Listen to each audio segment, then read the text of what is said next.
مطالعہ کیا تو اس کے بعد ان کی رائے بہت زیادہ جاندار لگی ہے. اور یہ جو میں عرض کر رہا ہوں نا کہ یہ جو کربلا کے واقعات بیان کیے جاتے ہیں، ہر خطیب کا بیان دوسرے خطیب سے مختلف ہے. یہ خود اس کی علامت ہے کہ دال میں کچھ کالا کالا ہے. یہ ایک جگہ ٹکتے کیوں نہیں ہیں، ٹکتے کیوں نہیں ہیں. تو اب میں ایک بات عرض کروں. اسی طرح یزید کے بارے میں لوگ سوال پوچھتے ہیں یزید کیا، تو یزید کے بارے میں بھی دونوں طرف ہماری رائے کے حساب سے غلو ہے. یزید کے دور میں حضرت حسین کا قتل یقیناً ہوا ہے، مگر کسی ایک مستند روایت سے یہ ثابت نہیں کہ یزید نے حکم دیا تھا حضرت حسین کو قتل کرنے کا. یہ کہیں بھی روایت میں ثابت نہیں آ رہی میرا خیال ہے. کوفہ کے گورنر کے حکم سے قتل ضرور ہوا ہے، لیکن کیا یزید نے اس کا آرڈر دیا تھا؟ اس کا کسی مستند روایت میں ثبوت بولو بھائی نہیں ملتا. لیکن اس بنیاد پہ یزید کو رحمت اللہ علیہ کہنا یہ بھی غلط ہے. ٹھیک ہے، یزید کے بارے میں کسی مستند روایت سے نہیں ملتا کہ اس نے قتل کا حکم دیا تھا یا قتل کروایا تھا، لیکن قتل ہونے کے بعد یزید نے اس گورنر کے خلاف ایکشن نہیں لیا. حضرت عثمان کے قاتلوں کے بارے میں تو یہ تھا کہ ان کو لٹکایا جائے، حضرت حسین کے قاتلوں کو کیوں نہیں لٹکایا؟ نہیں یاری بات سمجھ. تو یہ جرم بھی ہے کہ حکومت، ممکن ہے یزید کہہ سکتا ہو کہ میرے بس میں نہیں ہے، کہہ سکتا ہو کہ میرے بس میں نہیں ہے. تو بھائی آپ کے بس میں اگر نہیں ہے تو حضرت علی کے بس میں بھی نہیں تھا حضرت عثمان کے قاتلوں سے قصاص لینا. تو اس لیے یزید کو بالکل معصوم قرار دینا یہ بھی غلط ہے. وہ مجرم تھا، لیکن اس کو اتنا لعنتی قرار دے دینا کہ گویا حضرت حسین کو اس نے قتل کرایا تھا، اس کا بھی کسی تاریخی مستند روایت سے ثبوت نہیں ملتا. لہذا صحیح بات یہ ہے کہ نہ لعنت اللہ علیہ کہو نہ رحمت اللہ علیہ کہو. خام خواہ میں فضول چیزوں میں پڑھنے کی بولو بھائی ضرورت کیا ہے؟ قیامت کے دن آپ سے یزید کے بارے میں سوال، میرے سے کسی نے پوچھا کہ یزید کے بارے میں آپ کیا کہتے ہیں. میں نے کہا آپ کو جاپان کے جو بھی صدر ہے اس کے بارے میں پتہ ہے، چائنا کے بارے میں پتہ ہے؟ وہ کہہ رہے وہ تو کافر ہیں. میں نے کہا چلو مسلمانوں کے علامہ اقبال کے بارے میں پوری رپورٹ ہے آپ کے پاس. تاریخ میں لاکھوں شخصیات ایسی ہیں جن کے بارے میں آپ کو نہیں پتا. تو یزید کے بارے میں بھی اگر نہیں پتا ہو تو میرا خیال ہے کوئی پریشان ہونے کی ضرورت نہیں ہے. تو یہ کربلا ایک واقعہ تھا، ایک اسلامی تاریخ میں ایک بدترین واقعہ رونما ہوا اور یہ واقعہ ختم ہو گیا. ہمیں جو قرآن اور سنت نے جس بات کا حکم دیا ہے ہمیں وہ کرنا ہے. بات آ رہی ہے سمجھ میں؟ ہمیں کیا کہا ہے؟ نماز قائم کرنی ہے، اسلام کے 5 ارکان ہیں.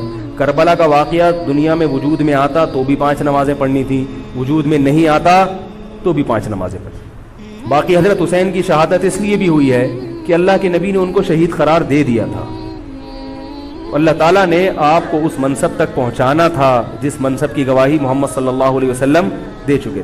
بعض دفعہ کوئی مقصد نہیں ہوتا، ایک مقصد ہوتا ہے کسی کو اونچے درجے تک پہنچانا. غزوہ احد میں 70 صحابہ شہید ہوئے.